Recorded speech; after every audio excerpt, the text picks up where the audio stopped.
welcome back. Liu Xia, the wife of jailed Nobel Peace Prize laureate Liu Xiaobo, has been refused medical treatment abroad despite long-term illness.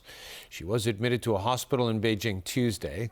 It's the second time she's been admitted this month. She suffers from heart disease and depression. Liu Xia has effectively been under house arrest since 2009 after her husband, Liu Xiaobo, was awarded the Nobel Peace Prize. Family friend said Liu Xia was taken to hospital earlier this month by armed guards and then told to leave a day later. Liu's family is not allowed to reveal her whereabouts. A couple who took money left by someone on an automatic teller machine to the police has been accused of stealing cash. An investigation found that it was a case of misunderstanding resulting from a police station sergeant's neglect. Stephanie Choi has more. They say no good deed goes unpunished. The Independent Police Complaints Council, or IPCC, recently looked into a complaint against police officers which involved a wrongly accused married couple. Back in 2009, the duo found $1,900 being left at an automatic teller machine in Happy Valley.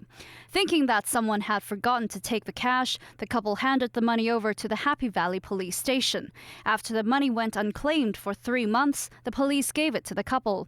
What those police officers didn't know was that the owner of the cash reported the incident at another police station. A constable who was in the owner's case then interviewed the couple who were under suspicion of theft. An investigation revealed that a station sergeant in Happy Valley had not properly handled the case. The couple lodged a complaint against the police officers. IPCC later accused the station sergeant, who failed to identify the owner of the cash involved, of neglecting his duties. To prevent future cases like this from happening, IPCC suggests making it compulsory for police officers to communicate with banks to identify the owners of the cash using the surveillance cameras set up around the ATMs. Whatever police station the case were reported to, those two cases have to be referred back to the police station where the ATM machine was located, so that officers at that police station will be able to match the two cases and then return the money to the owner instead of returning the money to the finder. Commissioner of Police Andy Zhang admits police officers could have handled the matter better.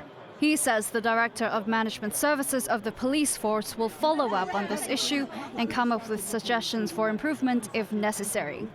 Stephanie Choi, TVB News. The Transport Department has proposed fare hikes of up to 6.4% for 6 outlying island ferry routes when the franchises are renewed later this year. Both New World First Ferry and Hong Kong and Kowloon Ferry applied to the government to increase fares by about 10% upon renewal of their franchises. The Transport Department has suggested a smaller percentage increase when the franchises are renewed for another 3 years. Its proposal is to allow the fares for the Central Mui Wo route to go up to between $15.20 and $42.90, depending on the kind of vessel used. That's an extra 70 cents to $1.50 per trip, effective from April. Fares for the other 5 ferry routes will go up in late June. Among them, the proposed increase for the Central Cheung Chau route. It will be between 60 cents and $1.90. And for the ferry service between Central and Yangshu Wan on Llama Island, a hike of between 60 cents and $1.90. The Home Affairs Department plans to launch a new program providing free building maintenance and management consultancy. As Ronnie Samtani reports, it hopes the scheme will curb illegal bidding practices. Building maintenance is incredibly costly, and recently it was reported that a number of contractors have been duping building owners by overcharging them for maintenance works. To curb these illegal practices, the Home Affairs Department, working in conjunction with 3 professional institutes, will launch a free consultancy program in April. The scheme, called AP Easy, will provide consultancy services to help owners' corporations through the building works processes, such as analyzing tenders and selecting contractors. We hope through this AP Easy scheme, we will help to equip the OCs with the professional knowledge how to handle maintenance projects.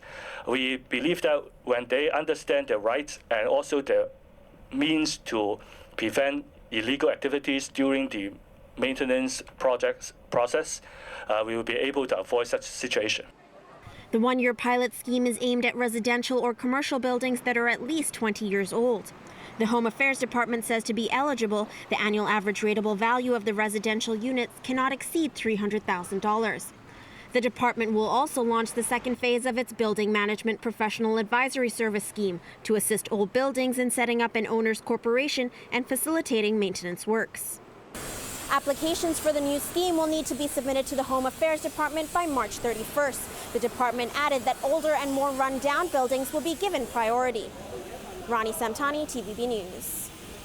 The Equal Opportunities Commission is considering changing the discrimination law to cover conflicts among Chinese people. The commission's chairman, Yok Chow, warned today that violating other people's rights during a protest cannot be tolerated. Jenny Lam reports. Protesters who insulted mainland shoppers during last weekend's protest in Tsim Sha Tsui are already being investigated for possible violations of public order laws. Today, the Equal Opportunities Commission said it will consider adding clauses to racial discrimination laws to address the conflict between Hong Kongers and mainlanders. According to our discrimination ordinance in Hong Kong, we find that there is a limitation of application of the ordinance to the incidents here. This is our preliminary legal advice. But it doesn't mean that if it does not actually violate any law, people can do whatever they like.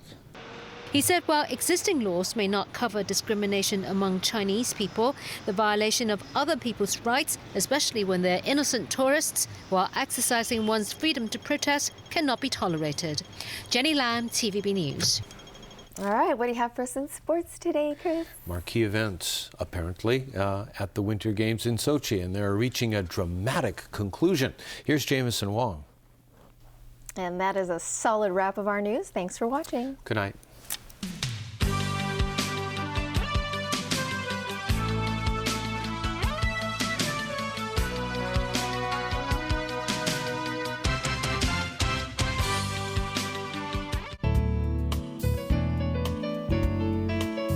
Good evening. It was fine and dry today. At 5 p.m., a dry northeast monsoon was affecting southern China. And today's temperatures ranged from 8.2 to 17.3 degrees Celsius, and the current temperature is now standing at 13 degrees Celsius. The fire danger warning is yellow and the fire risk is high, and the cold weather warning is also now in force. So Freddie, how's the weather tomorrow?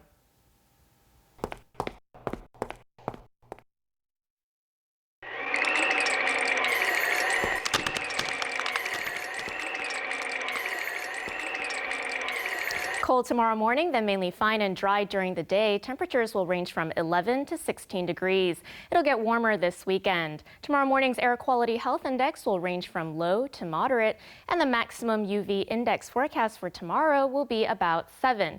And now to the latest global weather update. Sunny in Shanghai and Xiamen. Sunny in Guangzhou, cloudy in Chengdu. Sunny in Beijing and Seoul, bright in Tokyo. Rain in Bangkok, showers in Ho Chi Minh City, bright in Manila. Showers in Singapore, rain in Jakarta. Sunny in Karachi and Mumbai. Sunny in Cairo, bright in Nairobi. Showers in Brisbane and Melbourne, bright in Auckland. Rain in Toronto, cloudy in New York. Sunny in San Francisco and Los Angeles. Showers in Paris, Amsterdam, and Zurich. And that's the weather. Good night.